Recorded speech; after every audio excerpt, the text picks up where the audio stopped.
dit was 2 dae in Knysna gewees en ons is nou op pad Sedgefield toe. Lieflike dag. Dit het gedonderstorm in Knysna gisternag. Maar die mense het die water baie nodig want hulle damvlakke is bitter laag. En mens kan dit amper nie glo as jy kyk hoe groen dit hier is, nee.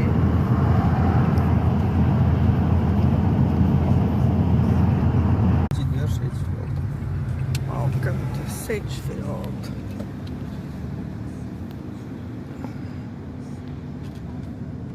Ek dink dit is 'n baie interessante plekkie. Ek dink ons gaan baie dinge hier sien die volgende 2 dae wat ons kan deel met almal.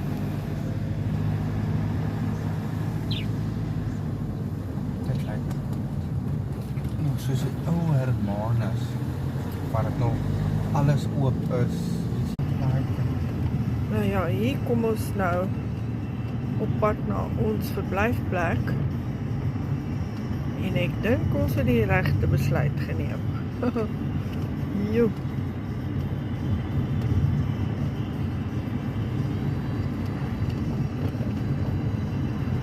My Holy Beach. En ons gaan inboek hier by Pili Pili. Dis blijkbaar 'n Swahili. Toe besluit ons nou, want ons mag nou eers 12 uur inboek. Daar gaan ons bly. Daar is die see. En toe ontdek ons nou hierdie dek. En ons het koffie. So, wat 'n manier om nou die tyd om te kry.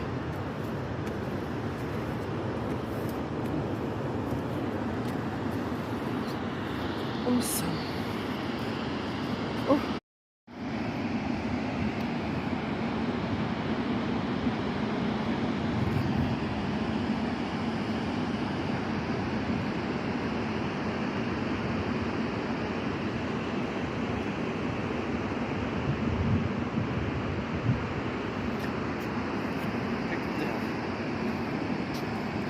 Kyk daai huis. Heel op sy eie. En sien is donker. So. Alles in hierdie area word gemosaïek. Ek dink die ou pragtige ou seepertjie. Te mooi. Tot daai, Tromtrein. ja, wat dit ook al is. Is net te oulik. Baie werk.